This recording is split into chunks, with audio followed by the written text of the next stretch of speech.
Bien, hermanos, buenos días de nuevo y es un gozo de nuevamente compartir la palabra de Dios con vosotros. Pero antes de comenzar vamos a poner este tiempo en las manos del Señor. Bendito Padre Celestial, te rogamos, Señor, que tú bendiga la exposición de tu palabra y que sean gratos los dichos de mi boca y las meditaciones de mi corazón. Roca nuestra y Redentor nuestro. Amén. Hermano, ¿te has sentido alguna vez utilizado? ¿Ha habido gente que se ha acercado a ti para aprovecharse? No con una intención sana, sino para conseguir algo a cambio. Y cuando ya no le has servido, te ha abandonado y ha pasado de ti. Incluso ha renegado de ti porque no has recibido lo que él esperaba de ti. Gente que no era desinteresada, sino que venían para aprovecharse. Eso es muy normal en este mundo. Y quizá incluso tú mismo hayas podido hacerlo sin tan siquiera darte cuenta. Algo parecido estaba ocurriendo aquí. ¿Y cómo te has sentido, hermano? Tú piensas la empatía que debes sentir no solo con los que son como tú, sino la empatía y intentar entender cómo Dios se siente cuando hay gente que se acerca a Él para aprovecharse. Y de alguna manera podemos entender cómo se siente Dios pensando en cómo te sentiste tú cuando hicieron eso contigo. El Señor dice en el capítulo 3, versículo 13 de Malaquías, en adelante: vuestras palabras contra mí han sido violentas, dice Jehová, y dijisteis, ¿en qué hemos hablado contra ti? Habéis dicho, por demás, es servir a Dios. ¿Qué aprovecha que guardemos su ley y que andemos afligidos en su presencia, en presencia de Jehová de los ejércitos? Decimos pues ahora, bienaventurados son los soberbios, y los que hacen impiedad no solo son prosperados, sino que tentaron a Dios y escaparon. Hoy seguimos con los estudios acerca del libro de Malaquías y acabaremos esta serie con el libro. Vuestras palabras contra mí han sido violentas, dice el Señor. Y ellos le contestaron, ¿en qué hemos hablado contra ti? Como siempre, durante el libro hemos visto que ellos contradecían lo que Dios les decía. Seguramente ellos tenían razón. Ellos nunca abrieron sus labios para hablar mal contra el Señor. Pero sus corazones pronunciaron palabras muy duras contra el Señor. Y Él, que conoce los pensamientos y los corazones, les oyó. Dice el Salmo 139, oh Jehová, tú has examinado y conocido. Tú has conocido mi sentarme y mi levantarme. Has entendido desde lejos mis pensamientos. Has escudriñado mi andar y mi reposo, y todos mis caminos te son conocidos. Pues aún no está la palabra en mi lengua, y aquí tú, Señor, la sabes todas. Hermanos, nuestras palabras no proceden de nuestros labios, sino que parten del corazón. Y luego lo que pasa es que de la abundancia del corazón habla la boca. Y a veces podemos llegar a aguantar nuestros labios para no decir lo que pensamos y controlar nuestra boca. Pero qué difícil es controlar nuestros pensamientos. Sin embargo, el pecado parte del corazón. Y qué difícil es controlar nuestro corazón. Al final, hermano, todo se sabe, porque lo que hay dentro de nosotros termina saliendo a la luz con nuestras decisiones y con nuestras acciones. Pero antes de que eso se manifieste, ya Dios lo sabe. Dios no necesita esperar al final para saber lo que pensamos o lo que decimos. Él nos conoce a cada uno de nosotros mejor que nosotros mismos. Y eso, hermano, por un lado a mí me da sentido de cómo Dios tiene paciencia con nosotros. Me da deseos de darle gracias al Señor por cómo nos soporta, porque yo reconozco que mis pensamientos no siempre son agradables delante del Señor, y supongo que vosotros también debéis o podéis reconocer lo mismo. ¿Cómo hubiéramos tratado a esas personas que nos han decepcionado porque buscaban aprovecharse de nosotros si lo hubiéramos sabido desde el principio? Hermano, Dios es bueno, Dios es amor. Él es tardo para la ira, grande en misericordia. Él lo sabía desde el principio. Antes de que tú le fallaras, Él ya lo sabía. Sin embargo, el Señor es bueno. Aunque Él entiende de lejos nuestros pensamientos, Él nos sigue soportando. Ellos se habían acercado a Dios, pero lo habían hecho con una motivación incorrecta, para sacar beneficio, un beneficio personal. Realmente en su corazón no buscaban al Señor y darle la gloria a Él, sino lo que Dios le podía dar a ellos. Y mi hermano Paco lo ha explicado muy bien al comienzo de la alabanza. Y cuando no encontraban lo que buscaban de Dios, pues renegaron de Él. ¿Qué aprovecha que guardemos la ley? ¿De qué nos sirve que andemos afligidos? ¿De qué nos sirve servir a Dios? ¿Qué he sacado yo de beneficio en cuanto a eso? El Señor le había dicho: habéis hecho cansar a Jehová con vuestras palabras. Y ellos le dicen: ¿no eres tú al que te hemos cansado con nuestras palabras? ¿Eres tú el que nos ha cansado a nosotros con tus palabras? Porque no has cumplido tu palabra. Nosotros te hemos servido, sin embargo, ¿de qué nos ha servido a nosotros? ¿De qué nos ha aprovechado? Bienaventurados los soberbios, los que hacen impiedad, no solo son prosperados, sino que tentaron a Dios y escaparon. ¿Y nosotros? Dios le había dicho: vosotros me habéis robado. Y ellos le dicen a Dios: no, eres tú el que nos has robado a nosotros la bendición. Porque dijiste que íbamos a ser bendecidos y no nos has bendecido. No, eres tú el que nos has robado a nosotros. Realmente es verdad que percibían de alguna manera que habían perdido el favor de Dios, como el Señor dice. Pero ellos pensaban que eso no era culpa de ellos, que eso no era culpa de ellos, sino culpa de Dios. No eran ellos los que debían volverse a Dios, era Dios el que debía volverse a ellos. Hermano, a eso en psicología se le llama proyección. Y eso no es algo nuevo, eso no es algo que alguien inventó últimamente en psicología. Es algo muy antiguo. Es un mecanismo de autodefensa que procede de nuestro orgullo y de no reconocer nuestra culpa, y atribuimos la responsabilidad de nuestra propia culpa en los demás. En el Edén comenzó ya la proyección.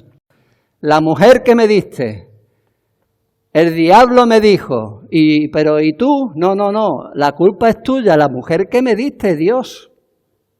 ¿Para qué me la diste? ¿Veis? Desde muy antiguo eso es así. Pero haciendo esto, estaban realmente condenándose a sí mismos sin saberlo. Porque sin un sentimiento o sentido de culpabilidad es imposible arrepentirse de nada. Y sin arrepentimiento no hay perdón de pecados. Ellos debían volverse a Dios, pero para eso debían reconocer que estaban viviendo de espaldas a Dios. Su soberbia les impedía reconocerlo.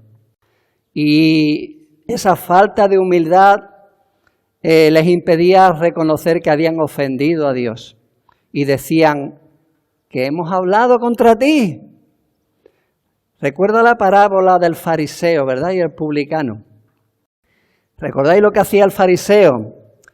El fariseo dice que puesto en pie, oraba consigo mismo, de esta manera: Dios, te doy gracias porque no soy como los otros hombres ladrones, injustos, adúlteros, ni aun como este publicano. Mas el publicano, estando lejos, dice la parábola que no quería ni aun alzar los ojos al cielo, sino que se golpeaba el pecho diciendo, Dios, sé propicio a mí, pecador. Y dice el Señor que el publicano descendió a su casa justificado antes que el otro, porque cualquiera que se enaltece será humillado, y el que se humilla será enaltecido. Como dice el proverbio, Dios da gracia a los humildes y resiste a los soberbios.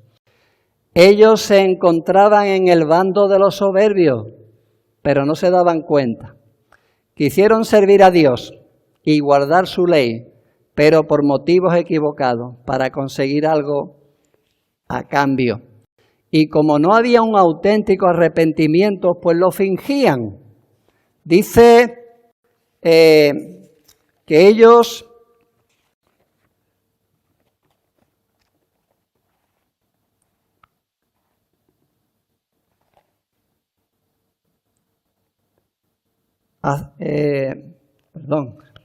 se me ha ido. Andaban afligidos, dice, en la presencia de Jehová de los ejércitos. ¿De qué nos sirve andar afligidos? Ahí la idea es ir por la calle con la cara 1 metro, como los fariseos, ¿verdad?, que se demudaban el rostro para que la gente viera el sacrificio que estaban haciendo y lo que estaban renunciando por servir a Dios. Como no era un arrepentimiento sincero, lo tenían que fingir. Y luego, después de 450 años después, cuando el Señor vino, Él denunció esa actitud en los fariseos, ¿verdad?, la hipocresía. Nos hemos desengañado, es lo que terminaron diciendo. No merece la pena servir al Señor.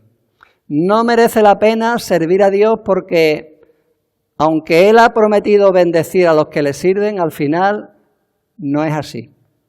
La única culpa que ellos reconocieron y de lo único que se arrepintieron era que se habían equivocado de bando. El bando de los soberbios, el bando de los que hacen impiedad, de los que tientan a Dios y escapan. Ese era el bando de los buenos, porque esos eran los que eran prosperados, sin saber que ellos estaban en ese bando, en el bando de los soberbios. Se creían lo que no eran. Se creían justos, que servían a Dios, que guardaban su ley y eran del bando contrario, de los soberbios. Hermano, aquel que pretenda servir a Dios para sacar algo a cambio se va a terminar decepcionando. Si no hay un verdadero arrepentimiento, un verdadero reconocimiento de que no merecemos nada, pero reconocemos que hemos ofendido a Dios y nos acercamos al Señor y nos volvemos a Él en busca de su perdón y de su gracia sin merecerlo, entonces el Señor nos bendecirá. De manera que quizás nosotros no podemos llegar a comprender o a esperar. Hermano, también nos podemos equivocar como creyentes, pensando que la bendición consiste en que todo nos vaya bien, pero no es así. En este mundo, hermano, no siempre al justo le va bien y al malo le va mal. Más bien todo lo contrario. El Señor nos advirtió que en el mundo tendremos aflicción. Dice, pero confiad, yo he vencido al mundo. Hermano, el que sirve a Dios de manera desinteresada recibirá bendiciones del Señor. La paz de Dios que sobrepasa todo entendimiento. Dice que guardará nuestros corazones y nuestros pensamientos en Cristo Jesús. Es una nueva manera de ver la vida que trae bendición a la vida. Pero pasaremos por aflicciones, porque este mundo es un mundo caído que es hostil a aquel que vive o quiere vivir en santidad. Pero sí es verdad que a veces nos podemos sentir perplejos de las cosas que nos pueden ocurrir, ¿verdad? Y podemos decir, Señor, ¿por qué a los justos les va bien y a los creyentes nos va mal? El Señor nos dice que debemos esperar, que debemos perseverar, que debemos agarrarnos al Señor porque no estamos solos. No estamos solos, hermanos, debemos perseverar. El Señor está con nosotros, pero también hay un grupo que nos apoyamos unos a otros. Dice, los que temían a Jehová, hablaron cada uno a su compañero. Y Jehová escuchó y oyó y fue escrito libro de memoria delante de él, para los que temen a Jehová y para los que piensan en su nombre. Recuerda el lema, hermanos, más que ayer y menos que mañana. Cuando este mundo sea injusto contigo, piensa que el Señor va a ser justo contigo. Que no depende tanto de cómo empezamos, sino cómo acabamos. No todo estaba perdido en ese momento, en tiempos de Malaquías. Ahí había un grupito de hermanos, de creyentes fieles, del remanente fiel, como le llama a ese tipo de personas el Antiguo Testamento, un grupo de creyentes verdaderos, y a estos creyentes le llama el Señor los que piensan en mi nombre. Son los que no piensan en sí mismos cuando se acercan a Dios, sino en Dios y en su nombre, y en darle la gloria a Dios. Son aquellos que antes de hacer algo piensan en su nombre y en lo que Dios haría. Ellos se mantenían fieles y permanecían juntos.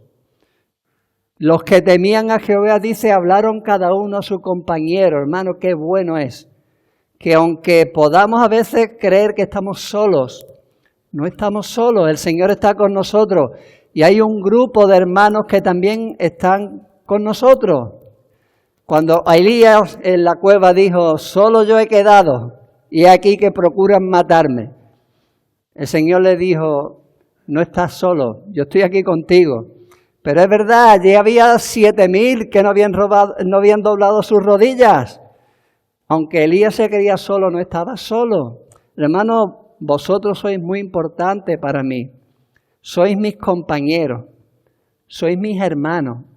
Y debemos apoyarnos los unos a los otros cuando al justo nos vaya mal. Dice, los que temían a Jehová, hablaron cada uno a su compañero. El Señor dice en Hebreos 10, mantengamos firme, sin fluctuar, la profesión de nuestra esperanza, porque fiel es el que prometió. Y considerémonos unos a otros para estimularnos al amor y a las buenas obras, no dejando de congregarnos como algunos tienen por costumbre, sino exhortándonos, cuanto más cuando veis que aquel día se acerca. ¿Veis la importancia de apoyarnos los unos en los otros?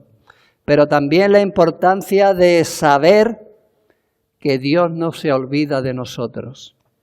Dios no se olvida de ninguno de nosotros. Hay un libro de memoria delante de Él, en el que estamos tú, yo y todos aquellos que sirven al Señor por amor a Él.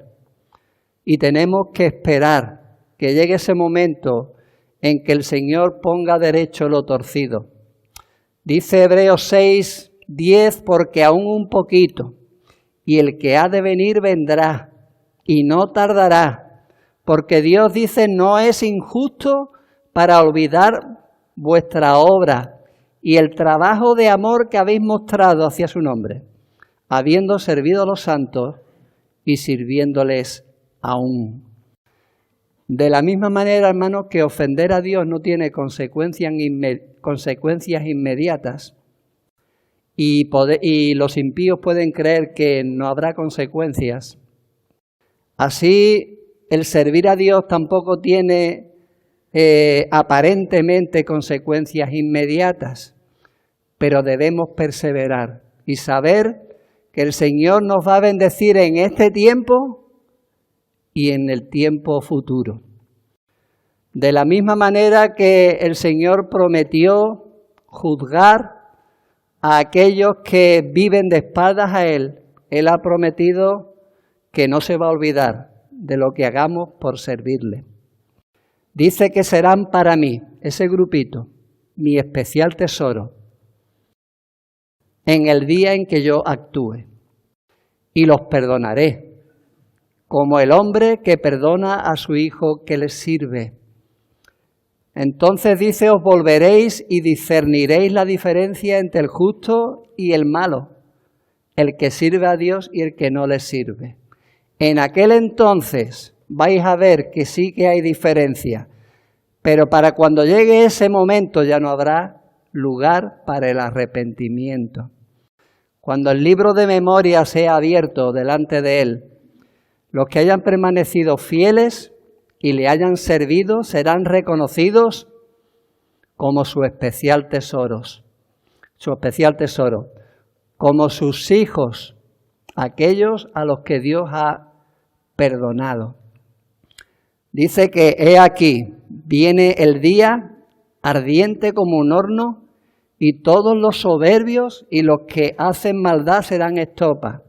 Aquel día que vendrá los abrasará, ha dicho Jehová de los ejércitos, y no dejará ni raíz ni rama. Este mundo caído es propicio para que los malos prosperen, y a su vez un mundo hostil para los que queremos vivir de acuerdo a la voluntad de Dios. Jesús lo advirtió. Recordáis, hermanos, en el mundo tendréis aflicción. No debemos juzgar las cosas antes de tiempo. Podemos equivocarnos como aquellos que en tiempos de Malaquías decían que no merece la pena servir a Dios, porque los malos prosperan y los justos no. Este mundo es lo mejor que los soberbios van a poder conocer. Pero este mundo también será lo peor que los cristianos podremos conocer. Dice, vosotros los que teméis mi nombre, a vosotros los que teméis mi nombre nacerá el sol de justicia, y en sus alas traerá salvación, y saldréis y saltaréis como becerros de la manada, hollaréis a los malos, los cuales serán ceniza bajo las plantas de vuestros pies, en el día en que yo actúe, ha dicho Jehová de los ejércitos. Vendrá un día en que el Señor actúe. Y para nosotros será para los que nazca ese sol de justicia, los que hemos creído en Él y le servimos. ¿Quién es ese sol de justicia?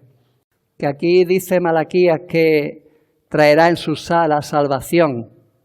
Hermano, ese sol de justicia no puede ser otro que nuestro Señor Jesucristo. Él es el sol de justicia, que en sus rayos traerá salvación, liberación y recompensa para los que temen a su nombre. El Señor dice en Apocalipsis 22:12, he aquí yo vengo pronto y mi galardón conmigo para recompensar a cada uno según sus obras.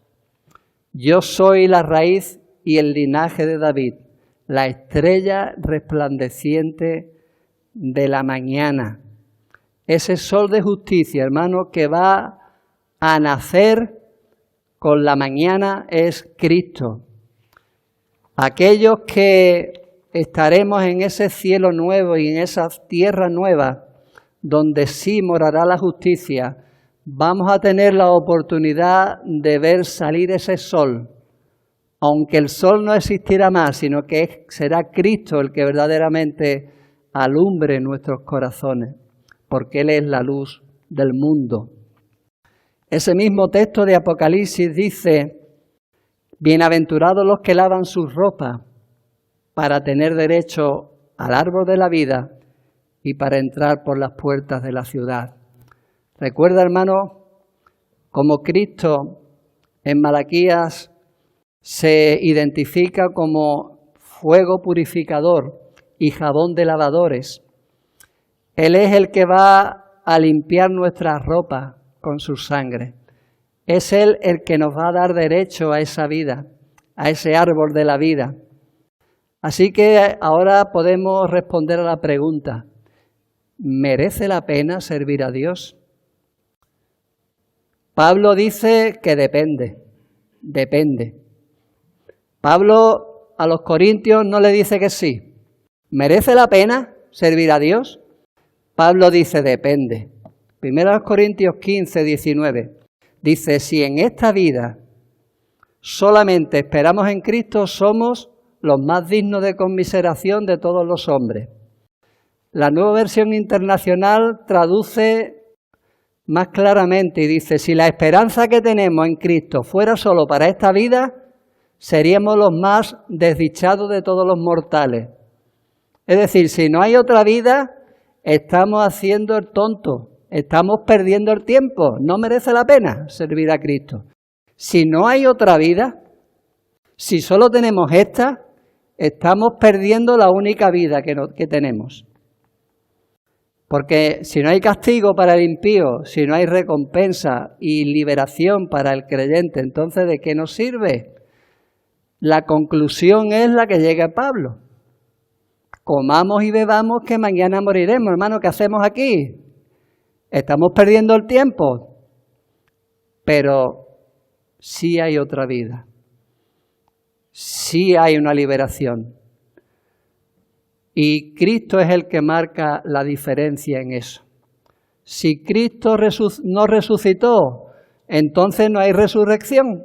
Comamos y bebamos, pero hay una nueva vida porque Cristo resucitó. Y no voy a entrar ahí porque Efraín nos va a hablar acerca de la resurrección. La conclusión es que sí merece la pena servir a Dios, porque aunque en esta vida pueda haber injusticia, llegará un día el que Dios de justicia haga justicia.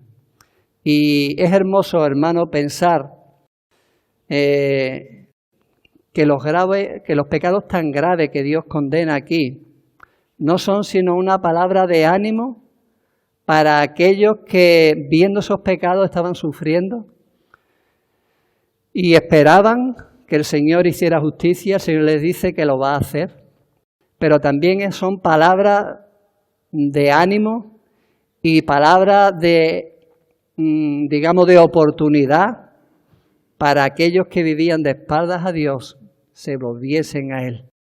Él dice, acordaos de la ley de Moisés, mi siervo, al cual encargué en ordenanza y leyes para todo Israel.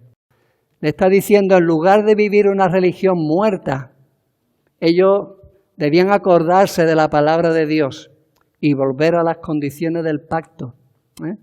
El pacto, Éxodo 19:5, en el que el Señor dice, si diereis oído a mi voz y guardareis mi pacto, vosotros seréis mi especial tesoro sobre todos los pueblos, porque mía es toda la tierra.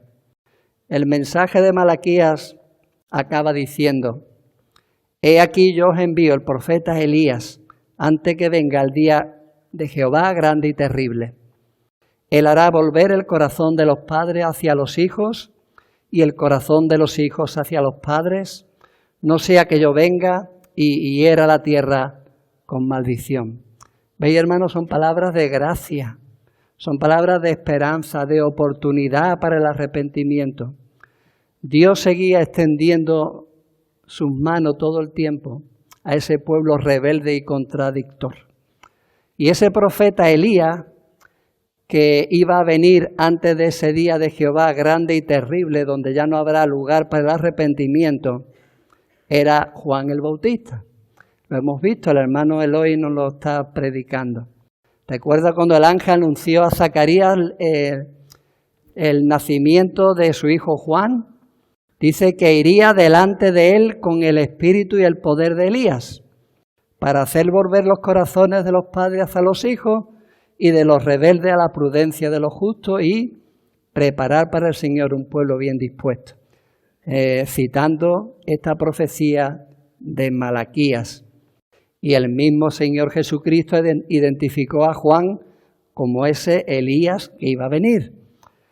Mateo 11:13. Todos los profetas y la ley profetizaron hasta Juan. Y si queréis recibirlo, él es aquel Elías que había de venir. No que Juan el Bautista fuera Elías, literalmente, sino que ejerció su ministerio con el espíritu y el poder de Elías, y tuvo el mismo arrojo de enfrentarse al pueblo y a los dirigentes religiosos y políticos de su tiempo con el mismo valor que Elías se enfrentó a lo suyo en su tiempo. De alguna manera, Malaquías, el último profeta que escribió el Antiguo Testamento, anunció la venida del Mesías. Y luego Juan el Bautista, que fue el último profeta del Antiguo Testamento, anunció la llegada del Mesías. Malaquías fue el último profeta que escribió en el Antiguo Testamento. Juan el Bautista fue el último profeta del Antiguo Testamento. Y uno anunció la llegada del Mesías y el otro anunció que el Mesías ya había venido. Dios cumplió en Cristo, hermano, lo que Él prometió por boca de los profetas. Porque Él cumple todo lo que promete. Y lo que todavía no se ha cumplido, se cumplirá. Y se cumplirá en Cristo. A veces los predicadores buscamos siempre dónde está Cristo en el Antiguo Testamento. Porque la Biblia entera habla de Cristo. Cristo tiene que estar ahí. Hermano, cada vez que vea una promesa de parte de Dios para su pueblo, ahí está Cristo. Porque todas las promesas de Dios son en Él sí.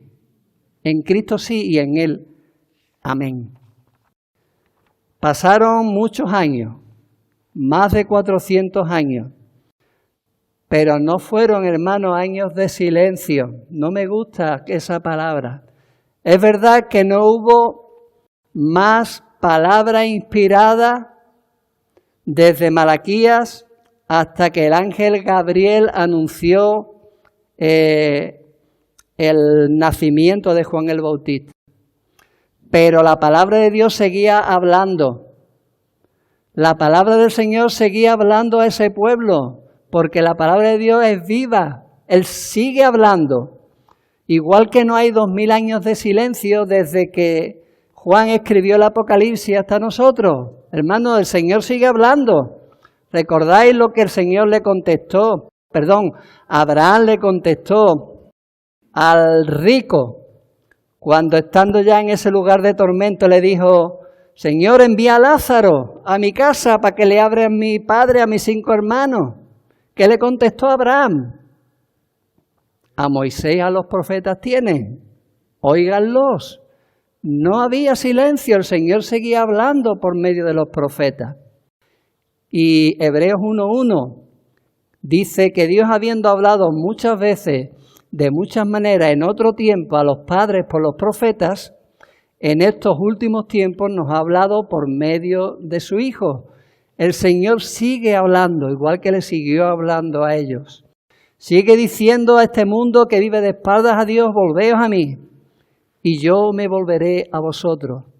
Dios es bueno, hermano. Él es paciente, Él es misericordioso, y no quiere que ninguno perezca, sino que todos procedamos al arrepentimiento. ¿Cuál es la última palabra del Antiguo Testamento? Maldición. Maldición.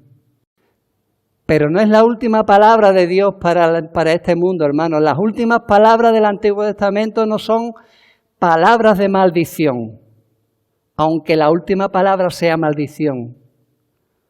Él habla de la esperanza en la venida de ese Mesías, que iba a traer salvación y liberación, y daba ánimo para aquellos que esperaban la redención de Israel, y daba también oportunidad para aquellos que estaban de espaldas a Dios, se volvieran a Él. Así que no es palabras de maldición, aunque maldición sea la última palabra. Y el Nuevo Testamento acaba casi igual que acaba el Antiguo Testamento. casi igual que este mensaje de Malaquías. Son palabras de Jesús con las que quiero acabar la serie sobre Malaquías. Y la encontramos en el último capítulo de la Biblia, Apocalipsis 22, del 12 en adelante, que dice, el Señor Jesús dice, he aquí yo vengo pronto, y mi galardón conmigo, para recompensar a cada uno según su obra. Y el Espíritu y la Iglesia dicen, ven. Y el que oye diga, ven. Y el que tiene sed, venga. Y el que quiera, tome del agua de la vida gratuitamente. El que da testimonio de estas cosas dice, ciertamente vengo en breve. Amén. Sí, ven, Señor Jesús. La gracia de nuestro Señor Jesucristo sea con todos vosotros. Amén. Bendito Padre Celestial, gracias, Señor, por tu paciencia, por la salvación en Cristo, Señor, por el perdón de pecados. Y te rogamos, Señor, que tú nos ayudes verdaderamente a servirte con un corazón sincero, con humildad, Señor, no buscando nada a cambio, aunque sabemos que tú nos has dado todas las cosas. Y gracias, Señor, porque todas las promesas tuyas son en Cristo sí, y en Él amén, y que Él verdaderamente marca la diferencia entre unos y otros. Y nosotros, Padre, te damos gracias porque somos lo que somos, por tu gracia, por medio de Cristo, nuestro Salvador, el que nos salvó y nos limpió de nuestros pecados con su sangre. A Él sea la gloria por los siglos de los siglos. Amén.